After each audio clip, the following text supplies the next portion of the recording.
Definition of a perfect pop song, Michael? Yes, it does. Do you like classical music? Are you a fan? I'm not a fan so much. I played classical piano when I was a child, but I've forgotten how to play. No. Yeah. Okay. So you don't fancy getting back into it or dabbling in that? No, I think I'll leave it to the experts. Gonna leave it. Yeah. Fair enough. Well, your new album, Collapse Into Now, is your 15th. I mean, does it get harder to write new albums? And where do you get your inspiration from these days? It doesn't get harder. You know, inspiration, I don't know. I mean, as someone who creates, as an artist, whatever, working in music, you just try to be really true to your instinct. You try to be true to yourself. You try to not listen to the noise that can sometimes enter and tell you, well, if you did this, it would be a pop hit. If you did this, it would be admired by more people. Yeah. You try to just do what you do. And how does it feel when you look back to your earlier albums as well, then, in relation to that point? Then? I don't really listen to them unless I'm working on new material, and then I'll go back, and it's equally humiliating and triumphant. Right.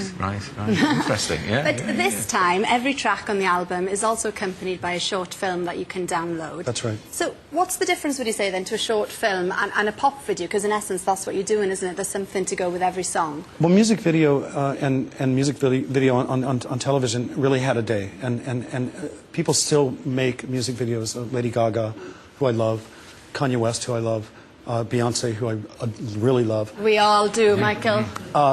And that's great for them, but for R.E.M. we started doing something that was closer to an art film. And so what I did with this record, I wanted to kind of take a 21st century approach to what an album can be rather than a single or a pop single. And I went out to artists who I admired and asked them if they would collaborate and lend their voice to an interpretation of our music. And as well as people collaborating, you've also got some great directors with your short films. And Sam Taylor-Wood has directed one of them with a British actor, there they are, Aaron Johnson in it, and it's absolutely phenomenal. Let's have a look at that. We walk the streets to feel the ground I'm chasing. I am flying on a star into a meteor tonight. I am flying on a star. Brilliant. It's funny, I mean, even you're smiling, you're kind of laughing there with it. So how do you think your music fits there within that film? I went to each director, Sam in particular. We had been talking about possibly collaborating on something with the band since last summer. And I didn't know that she would ask Aaron to do something like this, but she said, I think I have an idea and I really want to try it. Yeah. I mean, what they managed to do is kind of combine elements of John Travolta's Walk in Saturday Night Fever with Singing in the Rain, a classic film from the 1940s, I think, and update it for the 21st century. Was that filmed in East London, Michael? It was. Yeah. Even though it's called You Berlin?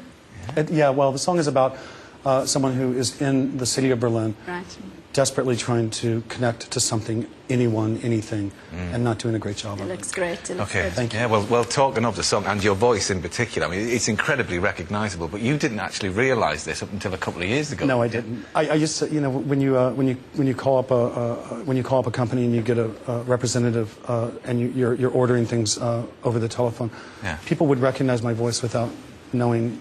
I mean, they would say, "Are you Michael?" And I would say, "Yeah." How did you know? I didn't know that my voice was unique until probably maybe 6 or 7 years ago. Right. And, was there a moment when you suddenly realised then, or was it just...